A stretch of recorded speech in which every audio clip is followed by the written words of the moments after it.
সোমবার সন্ধ্যায় রাজধানীর বেইলি রোডের ক্যাপিটাল সিরাজ সেন্টারের নিচতলায় আগুন লাগে।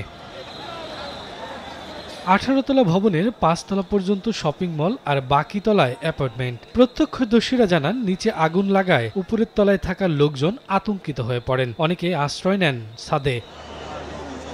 ফায়ার সার্ভিসের 9টি ইউনিট আধা ঘন্টা চেষ্টায় আগুন নিয়ন্ত্রণে আনে। নামিয়ে আনা হয় ছাদে আশ্রয় নেয়া 18 জনকে। আগুন লেগেছে ভবনের বেসমেন্টের জেনারেটর থেকে। এখানে রেস্টুরেন্ট ছিল, এখানে অফিস ছিল, এখানে আবাসিক ভবন ছিল। জেনারেটর রুমগুলোতে বেশি বেশি আগুন মনে হচ্ছে, হয়তো ওখান থেকে শর্ট সার্কিট হতে পারে। তবে আগুন লাগার কারণ ও ক্ষয়ক্ষতির পরিমাণ তদন্ত সাপেক্ষে জানানো হবে বলেও জানায় ফায়ার সার্ভিস। শফিকুজ্জামান রুবেল, সময় সংবাদ, ঢাকা।